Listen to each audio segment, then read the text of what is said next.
Tu veux placer ton argent en bourse mais tu sais pas par où commencer? Dans cette vidéo, je vais te montrer un plan d'action simple et efficace pour débuter en bourse, même si tu es totalement débutant. Je vais tenter de te démontrer que même avec un salaire modeste, tu peux tout à fait commencer à placer ton argent en bourse et même obtenir des résultats significatifs. Allez, c'est parti. Alors, avant de penser à la bourse, il faut d'abord sécuriser tes arrières. Investir, c'est bien, mais pas avec de l'argent dont tu pourrais avoir besoin en cas d'urgence. Tu dois d'abord te constituer une épargne de sécurité, c'est-à-dire une somme d'argent qui te permet de faire face en cas de coup dur, comme une perte d'emploi ou une grosse dépense imprévue. Et là, faut compter au moins 3 à 6 mois de tes dépenses courantes.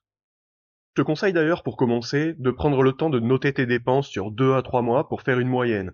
Comme ça, tu auras une idée d'où part ton argent, de ce que tu peux améliorer ou revoir pour te dégager une somme à épargner. En ce qui concerne cette épargne, je te conseille de la placer sur un produit simple, sans risque et facilement accessible comme un livret A par exemple.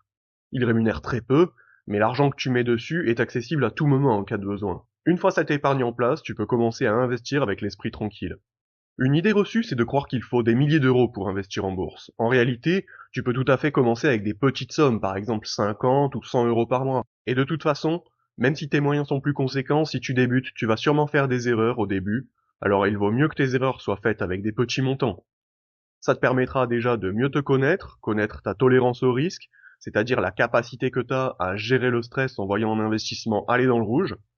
Et même, je me souviens, quand j'ai commencé, j'avais tendance à vouloir vendre mes positions dès qu'elles avaient légèrement progressé pour empocher mes gains, mais j'ai compris après que c'est vraiment pas une bonne stratégie. En investissant régulièrement, tu vas profiter de ce qu'on appelle le DCA. En gros, ça signifie que tu vas acheter des actions ou des parts d'ETF à différents moments, donc à différents prix. C'est un moyen de limiter les risques, surtout en période de volatilité, parce que tu vas moyenner ton prix d'achat en achetant chaque mois un certain nombre de parts pour une somme fixe. Imaginons par exemple que tu as 150 euros à investir tous les mois et que tu souhaites investir sur une action à 30 euros. Tu peux donc en acheter 5 actions au premier mois. Le mois suivant, le cours est passé de 30 euros à 40 euros. Tu en achètes 3 et ainsi de suite. Comme ça, tu vas avoir un prix moyen qui va se stabiliser autour d'une valeur fixe, alors que l'actif que tu achètes est peut-être volatile. C'est beaucoup moins risqué que d'acheter directement un gros montant. Pour investir en bourse, il te faudra ouvrir un compte d'investissement. Deux options s'offrent à toi. Le PEA, plan d'épargne en action, ou le compte titre. Le PEA, c'est l'un des meilleurs choix pour les investisseurs en France, surtout si tu as une vision long terme.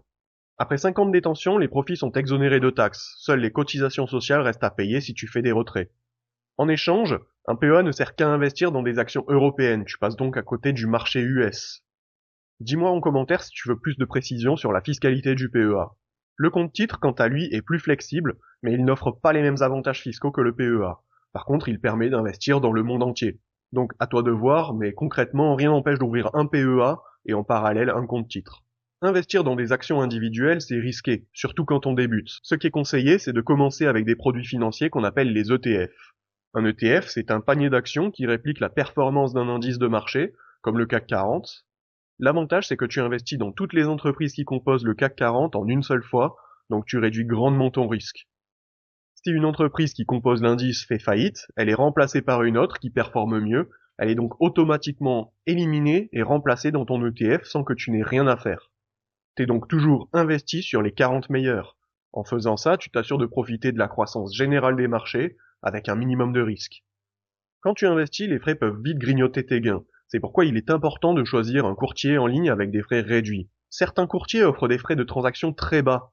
Mais attention, ça ne doit pas être le seul critère de sélection.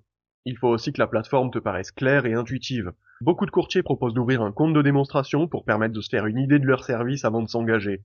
Alors prends le temps de comparer les plateformes avant de te lancer. Une règle d'or en investissement, ne pas mettre tous ses œufs dans le même panier. Plus un portefeuille est concentré, plus il est risqué.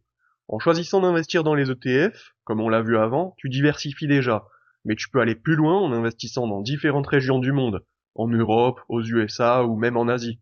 Cette diversification te protège en cas de chute d'un secteur ou d'une région.